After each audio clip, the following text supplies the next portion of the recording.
Okay, part 4 of the Survival Basics video, and this is all about trig functions, and keep in mind this is the basics, so if you're wanting more detail on these, go watch the other videos as well. Just to recap, sin functions and cosine functions are trig functions.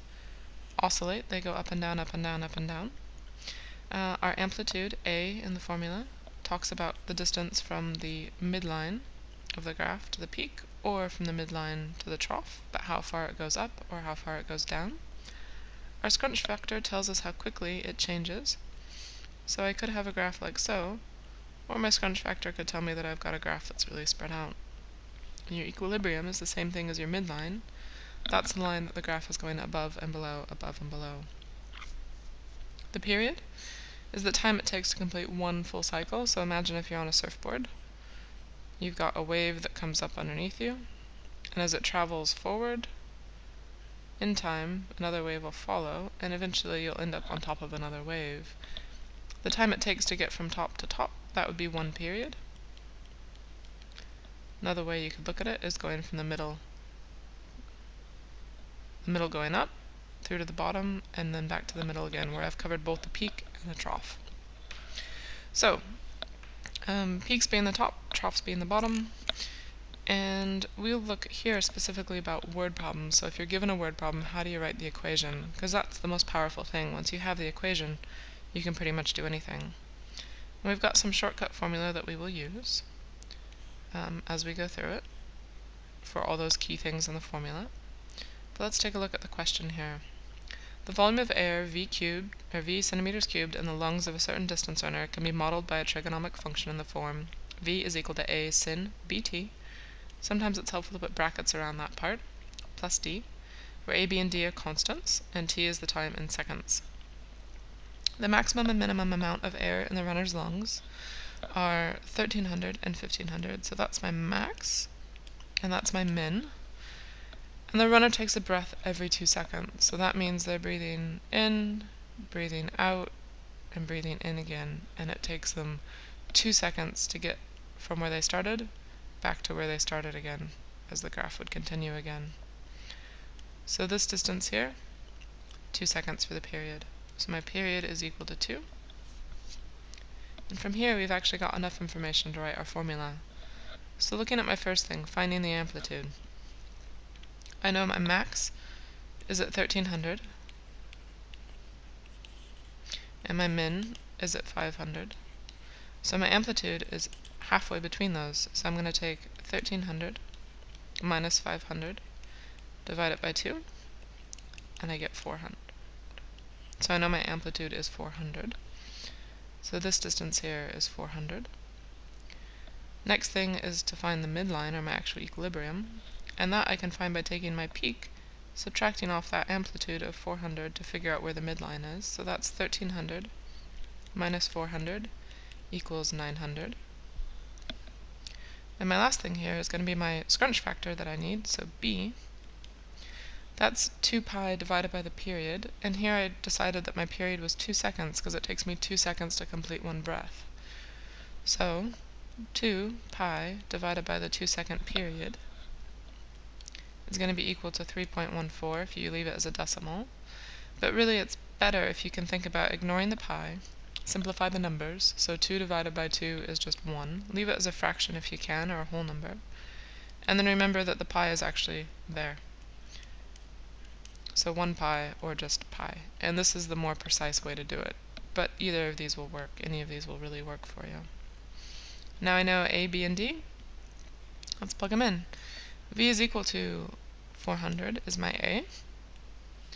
Sin, bracket, B is going to be pi, T, bracket, plus my midline here of 900. And that's my formula. And now that I've got that sorted, you can put it into your graph, you can solve things, you can start to draw it, you can calculate with it using gsolve. So from there, you're away to look at some of the harder problems as well. Again, check out the other videos for examples of that. So sticking to just the basics again, writing the equation, I can use information out of the word problem, like the max and the minimum, to get my amplitude. From there I can figure out my equilibrium, and then I can figure out my scrunch factor once I've got my period. put it straight in, and you're away. We'll look at one more example. The height of one of the chairs on a Ferris wheel takes the format of h is equal to a cos bt plus d, where h is the height above ground for one of the chairs in meters, and t is the number of minutes the wheel has been rotating. Use the following information to find the equation for the model, therefore the height of the chair 10 minutes into the ride. Okay, so this is taking it a little bit further. That would be the kind of stuff that they would ask you later on. But the basic here is you have to have the equation first. So, from our information, the chair is in the highest position before the ride starts, and it's 8 meters off the ground. And sometimes a picture can help, so even if you didn't have one given to you, I'd recommend drawing a wheel and thinking about what's going on. My chair is at the start, at the very, very top, and that is a height of 8 meters. Okay, so in a sense, that is my max, 8 meters off the ground. The center of the wheel is 4.5 meters off the ground. So I know the center of the wheel here is 4.5. And the ride lasts for 30 minutes, and the wheel makes 4 complete revolutions in that time. So what we're saying here is that the wheel goes around once, that's one cycle, around twice, around 3 times, and around 4 times before the ride's over. So that's 4 complete revolutions in 30 minutes. And my period formula is the total time taken for a certain number of revolutions or cycles. So that's going to be 30 divided by 4. Or if you want to think about that as 15 over 2. Sometimes helps to keep them as fractions, but you could have it as 7.5 if you really wanted. But this would be more precise when we get on to the other parts of the equations as well. Okay, so I know my period, I know my max. What was that 4.5? The center of the wheel is 4.5 meters off the ground. Well, imagine the wheel spins around in a circle, so the chair goes above that and below that and above that and below that. So that is actually my midline. So 4.5, this is equal to d. So I know my max and I know d, but I don't know my min. So one thing I might stop to think about is what's the distance between the maximum and the midline? Well, if I go from 4.5 up to 8, I have to add 3.5 to that. And that is in fact my amplitude, because I have to go from the midline to the peak plus 3.5, so that is my amplitude. And that could also have come out of this information here. I know my max, I know my distance. I could think about rearranging that, or using solver if you want. So I could have 4.5 is equal to 8 minus the amplitude, and you can put that in the solver if you're not sure how to work it out. Okay, so I know that my amplitude now is 3.5. I know that my midline is 4.5. So I've got A, I've got D. I've got my period, which is 15 over 2, and that's in seconds. And the last thing I need to figure out is actually my B, my scrunch factor, so 2 pi divided by the period.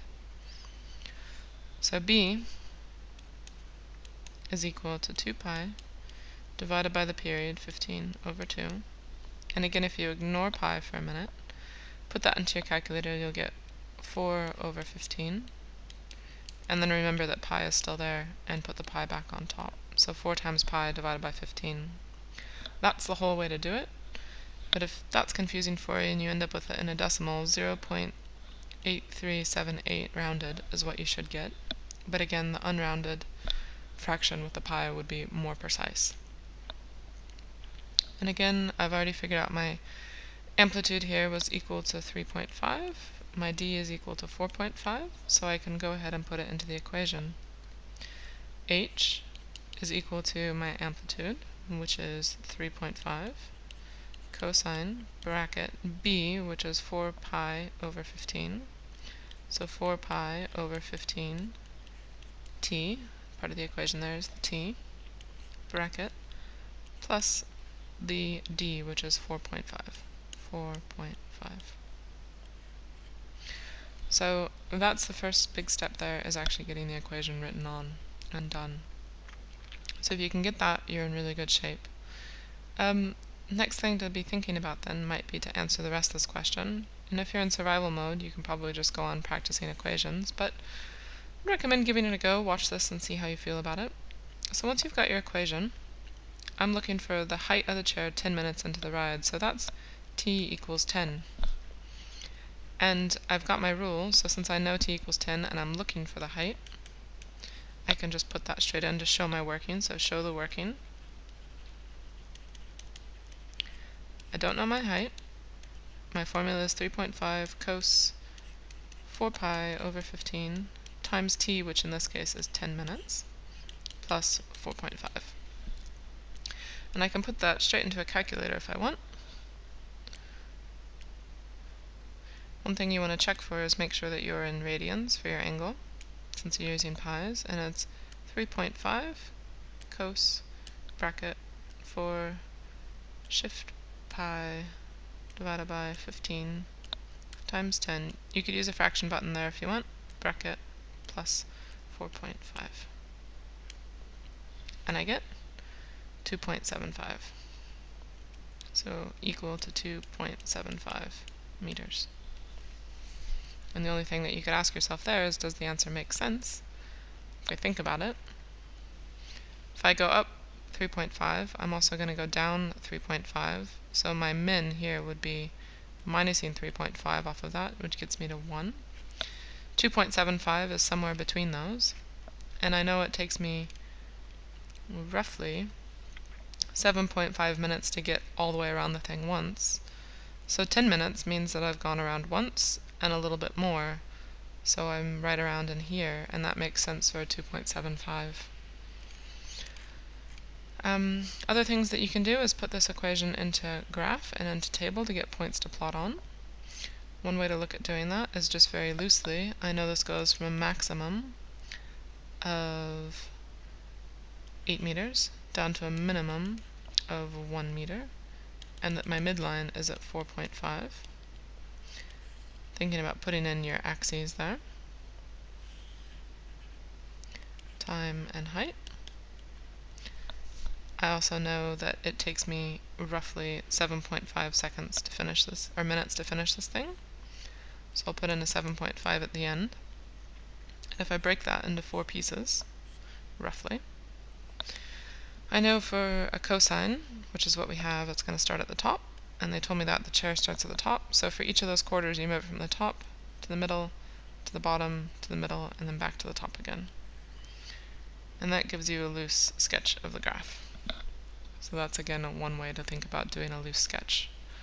Put in your max, your min, your midline, the total period for one cycle, and then break it up into 4 sections and dot in that you've got roughly a cosine there. And the other thing you can do is also just put it into your calculator to look at the graph and see how it's going there, or how it looks there. So 3.5 cos bracket 4 pi divided by 15 times something you don't know, bracket plus 4.5. So I'm putting in the general rule, draw it up, and I can kind of see that it's there. I'm going to zoom up a little bit and zoom over. And if I want to be smart about it, I'd go into the window, and I know that I need on my x to go from 0 to 7.5 for my period. So from 0 to, we'll just do 8, a little bit longer. And I know for my min at the bottom I need to be at 1, but I'll go a little bit lower, I'll go to 0. And for my max I need to be at 8. Again, I'll go a little bit higher, up to 9. Draw it, and that's what you should see. So that should help inform you on how to plot that thing in as well. So good luck with those. Keep practicing writing the equation and loosely sketching the graph in there. And yeah, come talk to me for more help if you need it.